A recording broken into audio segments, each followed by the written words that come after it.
listening to America First Radio. And we're gonna win, win, win. And we're gonna make America great again.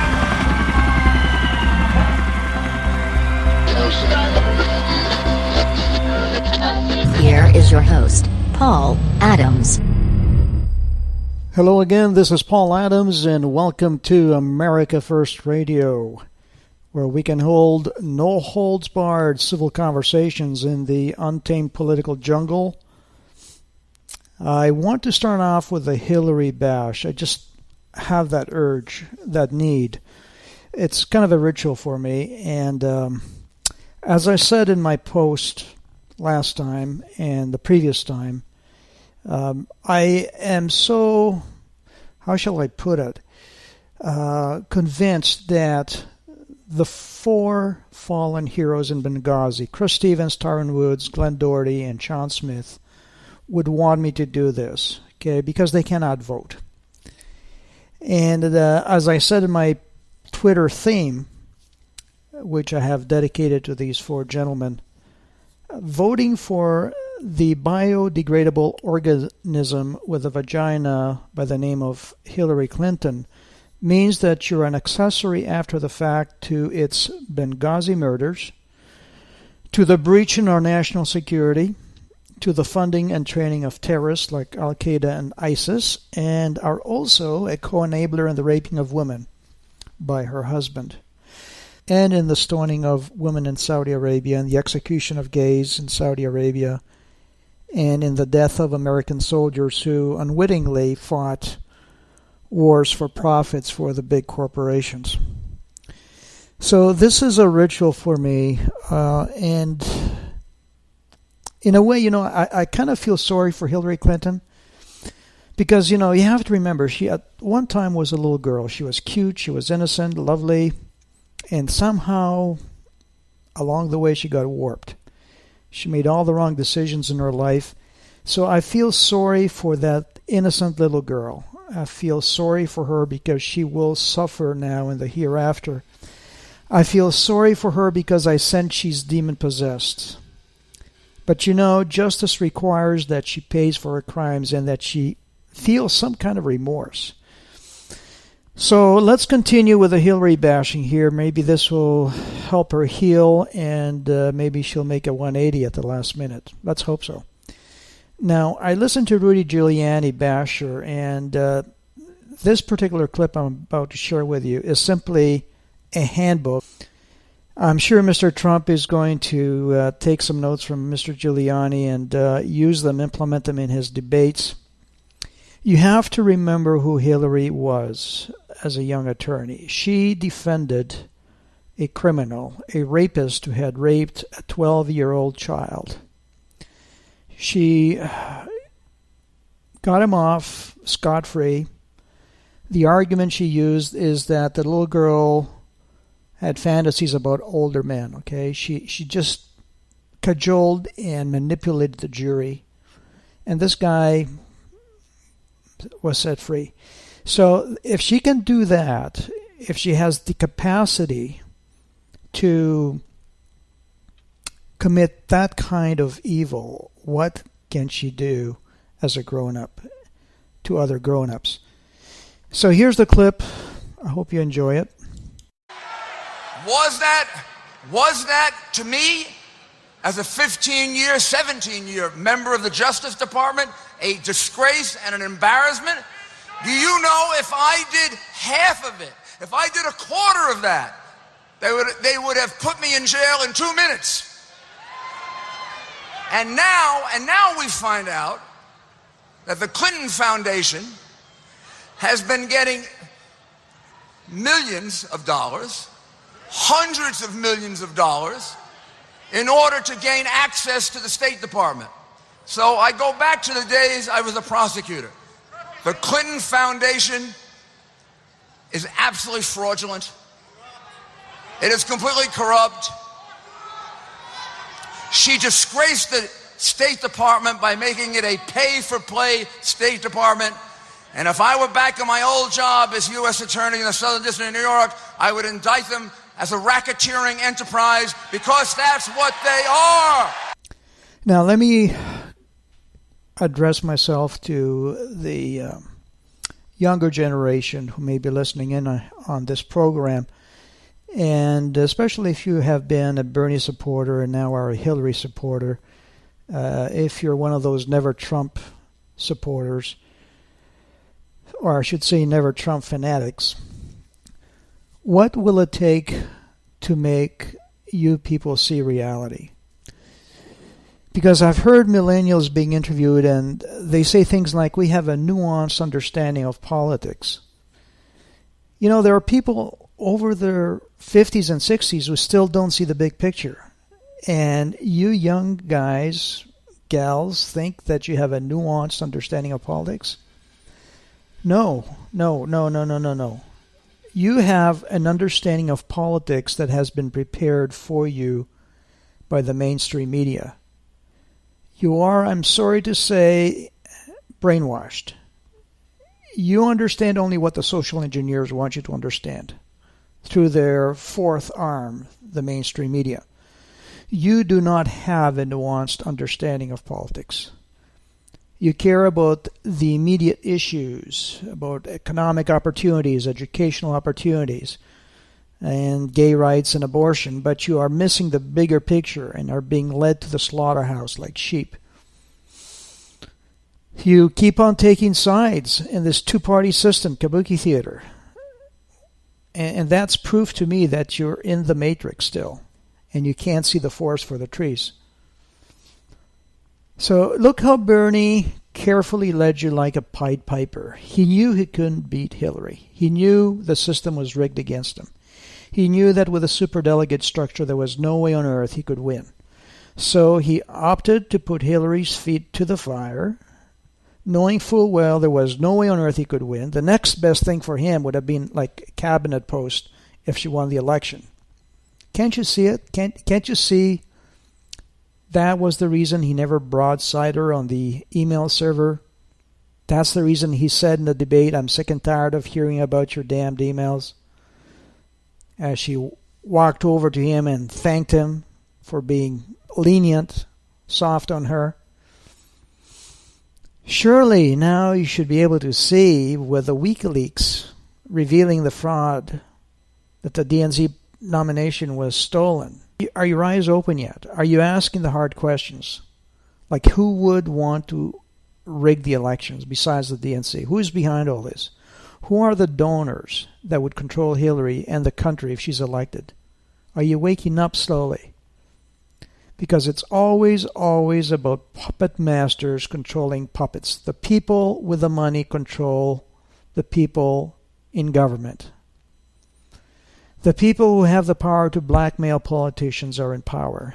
They prefer to remain invisible. They always work through henchmen, middlemen, who work through other middlemen to keep the people at the top as insulated as possible.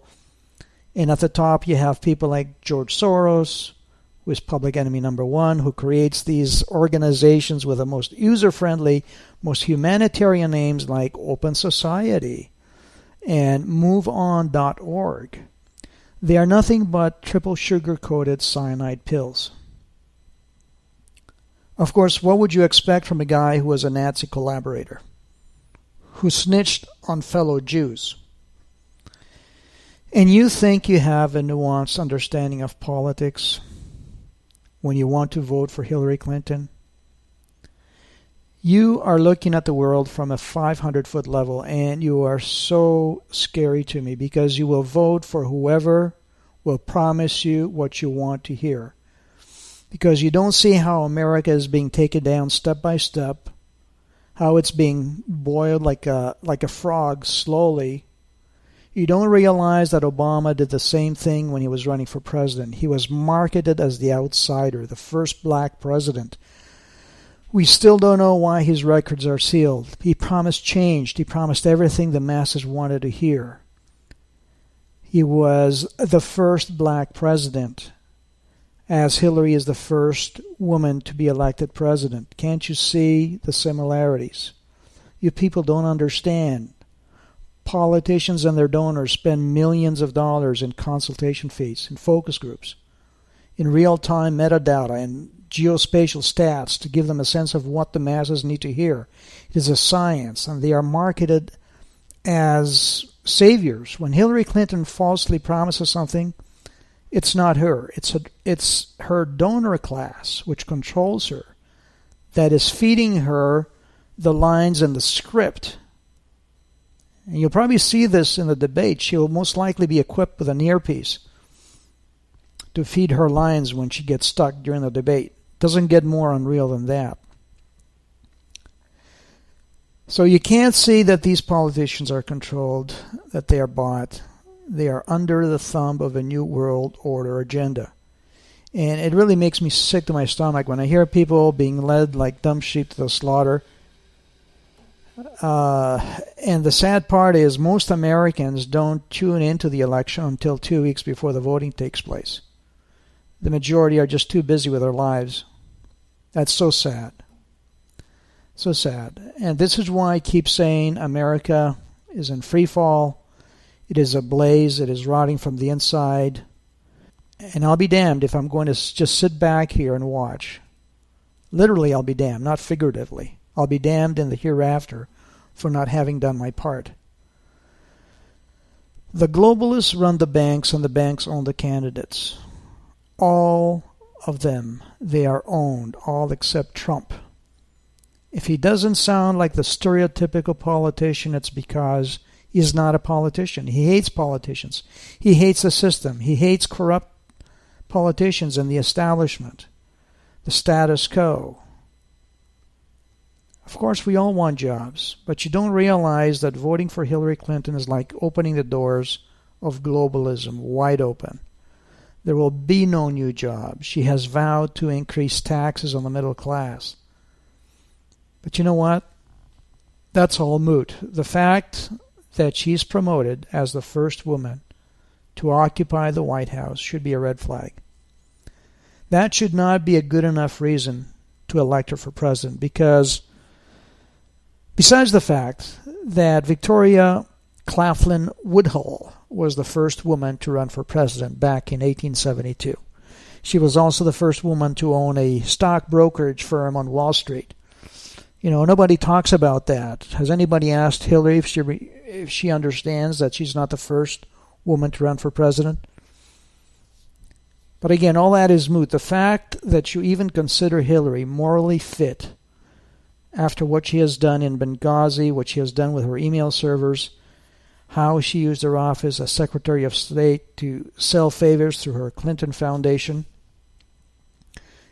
You see, she was a Clinton Foundation operative who just happened to get a job as Secretary of State, which was a huge bonanza for the Clinton family.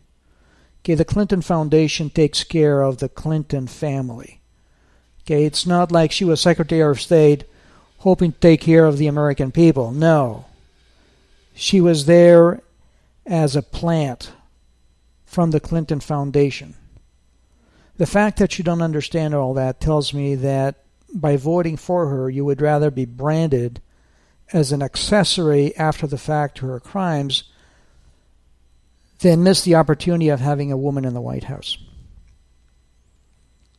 All of that should be a red flag for me and for you. Well, you say, she was never indicted. These are only charges. Some of you are going to say, I'm sexist, I'm bigoted. Actually, you have it all backwards. You are the ones who are sexist, because in your world, women are exempted from scrutiny. In your feminist worldview, where women seek for equal opportunity, you are forgetting that performance and character are gender neutral. They are gender agnostic. So don't play that mind game with me, okay, that I'm sexist. All things being equal, I don't care if she's a woman, a man, or transgender. She just doesn't have the character. Look, let's get real here. The only reason Hillary ran for president is to keep herself out of jail.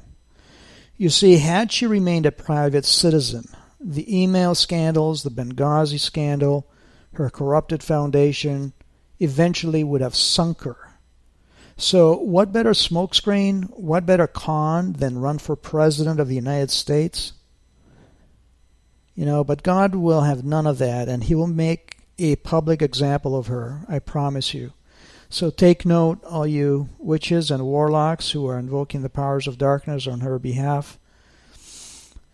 Pay attention and take notes. Actually, she may go down in a very unexpected way. So far, we've seen CNN prop her up. This could change on a dime, and it's slowly changing. They just may throw her under the bus slowly. Because the masters of the universe must realize by now that this candidate is damaged goods. She's beyond salvaging. And there is an occult symbol that they use which comes to mind. It's called the Ouroboros. It's a snake that is eating its own tail. And what that simply means is that no one and no thing is indispensable in their agenda. Everyone is expendable. Even someone like Hillary. From some reports, she's being slowly poisoned by rat poison. They could slowly poison her. They could also have the very news networks which once propped her up trash her. And we are seeing some of that happening already. We are increasingly seeing her being thrown under the bus. The Kelly file, for example, features a full 1-hour Clinton Foundation donor special. All of a sudden, Megyn Kelly, who I will not watch, for love or money, all of a sudden she is hitting raw nerves. I'm sure they must be scrambling to keep the network alive, and they figured our survival trumps Hillary's problems, and it's a sort of bizarre twist of love trumps hate.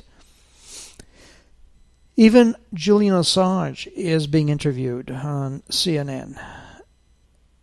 They're trying to become more credible, and they throw a few ounces of red meat at us, a few, good episodes to make us believe that they have become credible again. And in that, they also throw a lot of dirt and lies. They mix it all in. It's like adding a few grains of sand into your gas tank every time you fill up with gas. For me, Kelly looks like a Maddow copycat. The unfeminine, I'll bust your balls if you even think about it kind of hostess that is paid to do her job, and that's all she cares about. She doesn't care about America or nothing else. So we've seen the AP, the Associated Press, bashing the Clinton Foundation. CNN is focusing on the Clinton Foundation. From MSNBC, Morning Joe is bashing the Clinton Foundation. And Mr. Trump, he wants a special prosecutor immediately. Immediately. I would not want to debate Trump if I was Hillary. No way. He is accusing Hillary of selling access to donors. Of course, we know that's what she's been doing. I have designed a meme on Twitter, and you can find me at Zip90210. It's a picture of a triple-ply diaper with the Armani logo on it and a gold trim at the top. And the caption is, "Debate diapers pros depend on." I think Hillary will need a few of these during the debates. She's got to have some stocked up. Oh, and what's this that I see here online? Congress demands more from Hillary FBI investigation and Clinton cover-up. You don't say. Well, well, well. Isn't that a surprise? Of course, we're waiting for the October surprise from WikiLeaks. That should be interesting. One way you can tell she's in trouble is that few Clinton surrogates are defending her anymore. Not even the Pope is speaking on her behalf. What could that be a signal of? You know what they say, you know who your enemies are when they won't criticize your bigger enemies.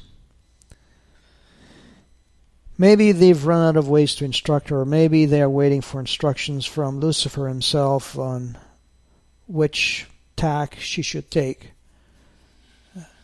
Maybe they are taking us all for fools. Maybe the MSM is throwing her under the bus, but at the end of the day they will steal the election and laugh at all of us.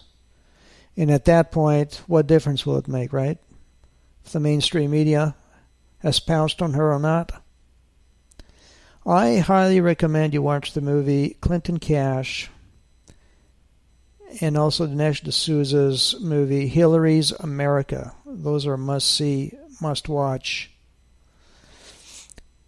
And I'm just wondering again, what does it take to make people open their eyes and see reality for what it is?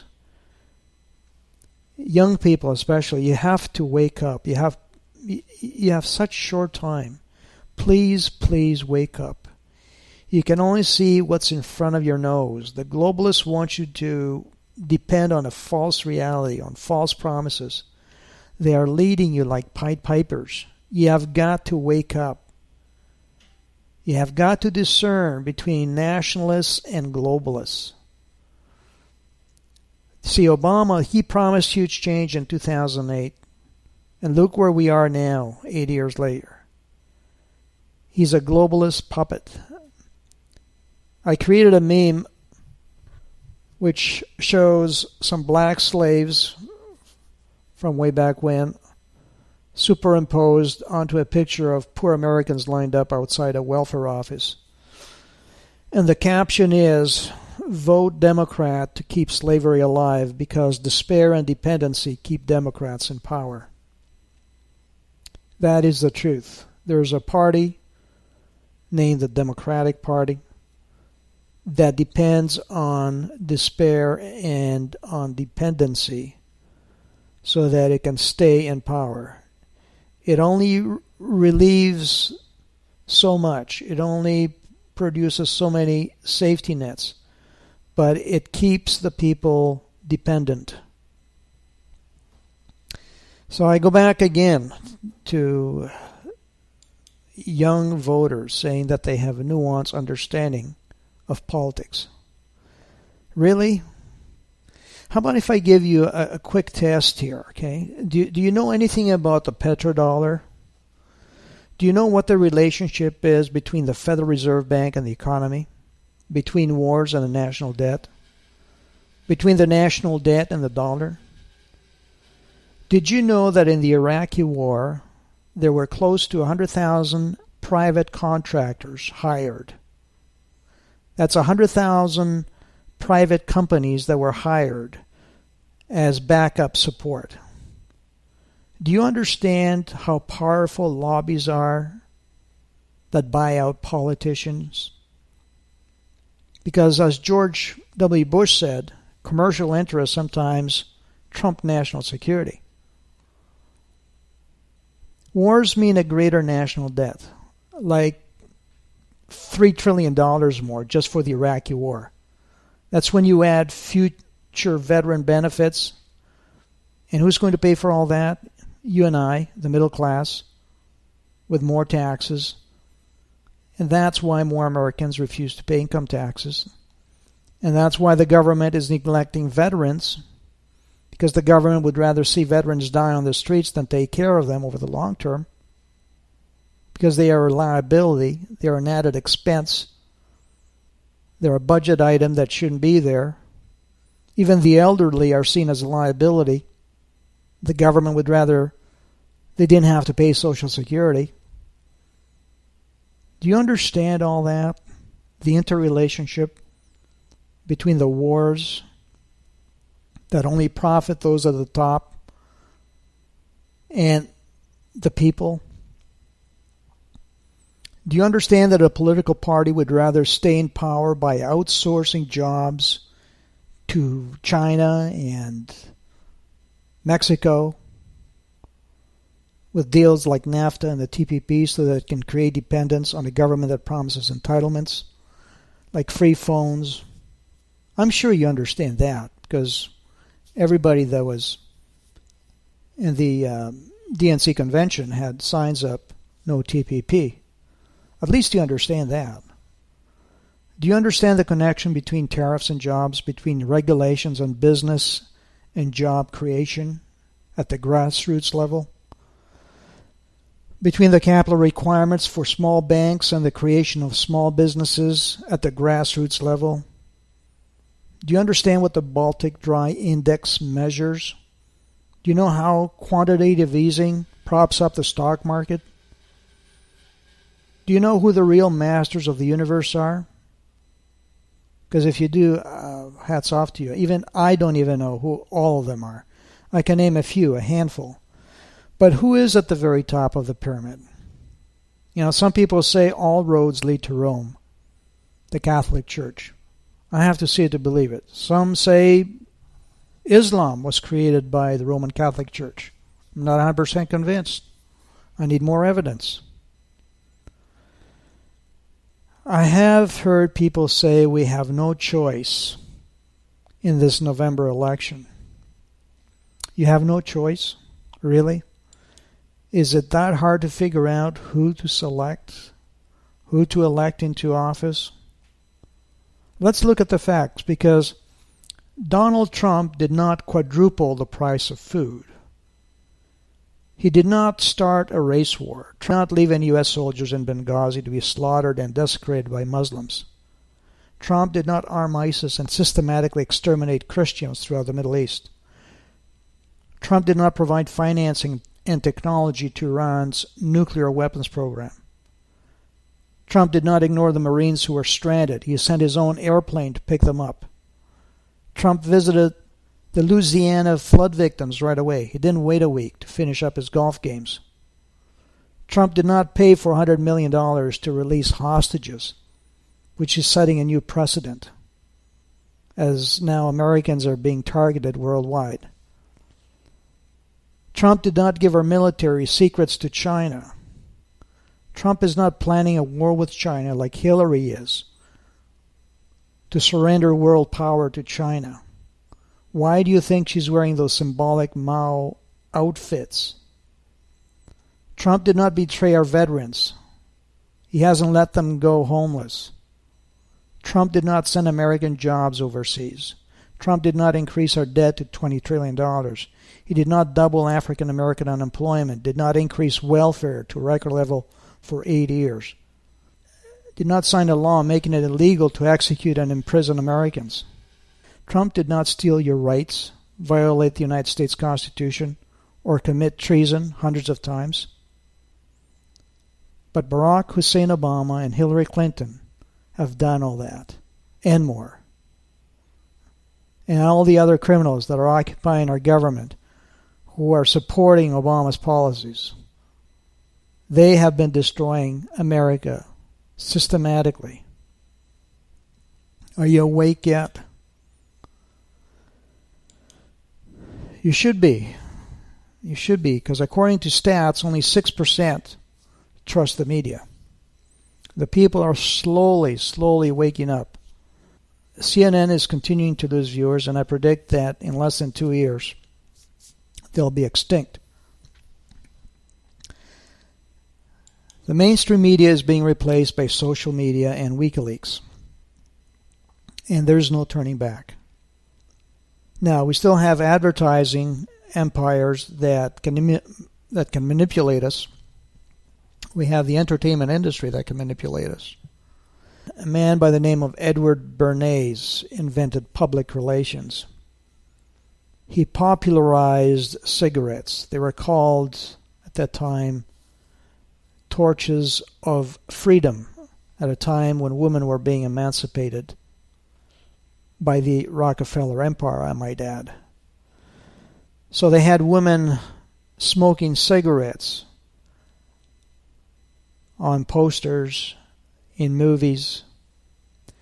And why do you suppose the Rockefeller Empire funded the women's rights movement? Do you really think they gave a rat's behind about women's rights?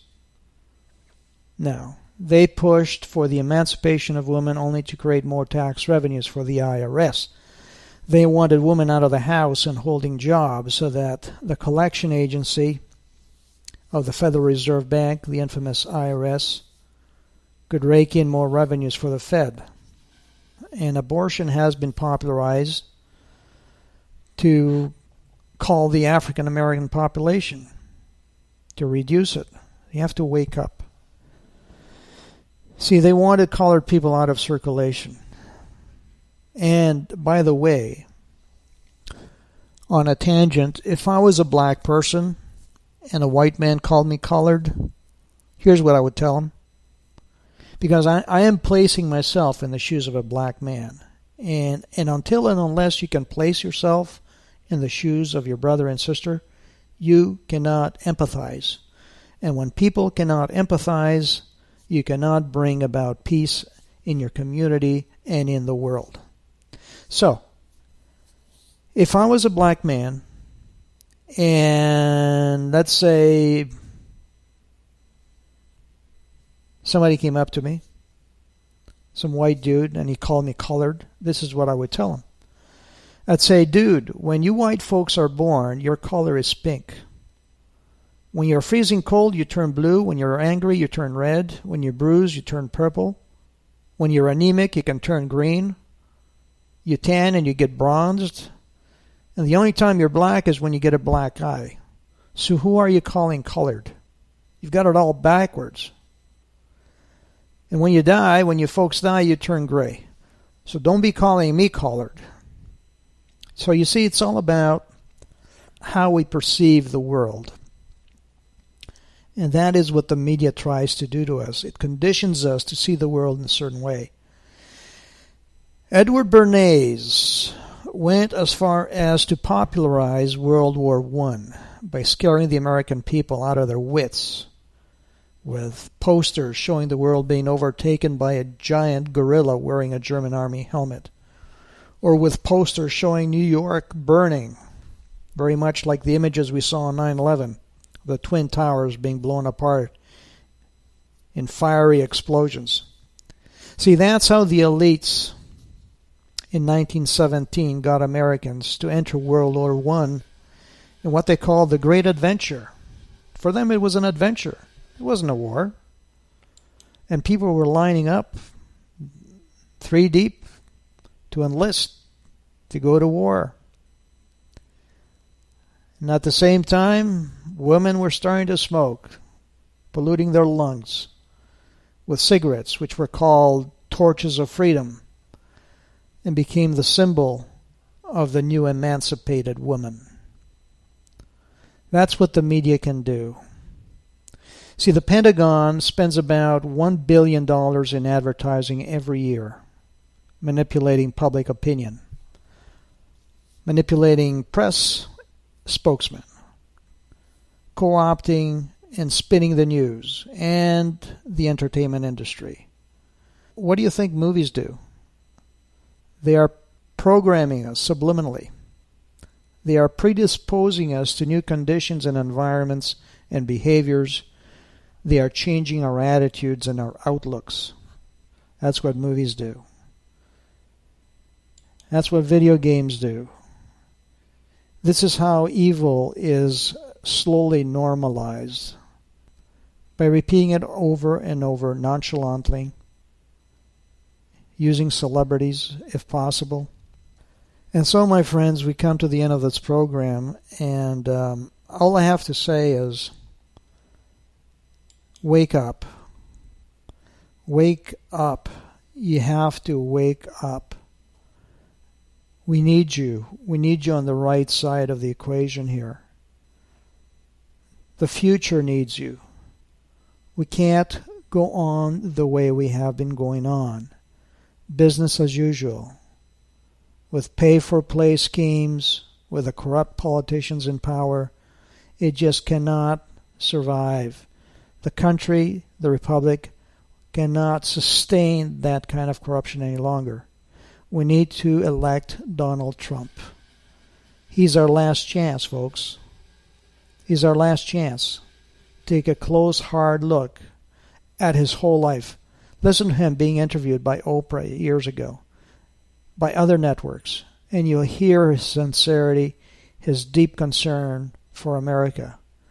He never planned to become a politician. He never wanted this, but there comes a point in your life when you've experienced all there is to experience, you've had success, and you look at your nation and you say, my gosh, I've got to do this right now.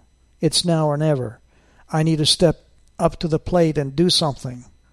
I've got nothing else to lose but rebuild this country from the ground up. And he's good at rebuilding, and he's good at renovating, and he's good at creating visions of beauty. He's been prepared all his life for this particular chapter in America's history. Until next time, may God bless Mr. Trump, and may God bless America.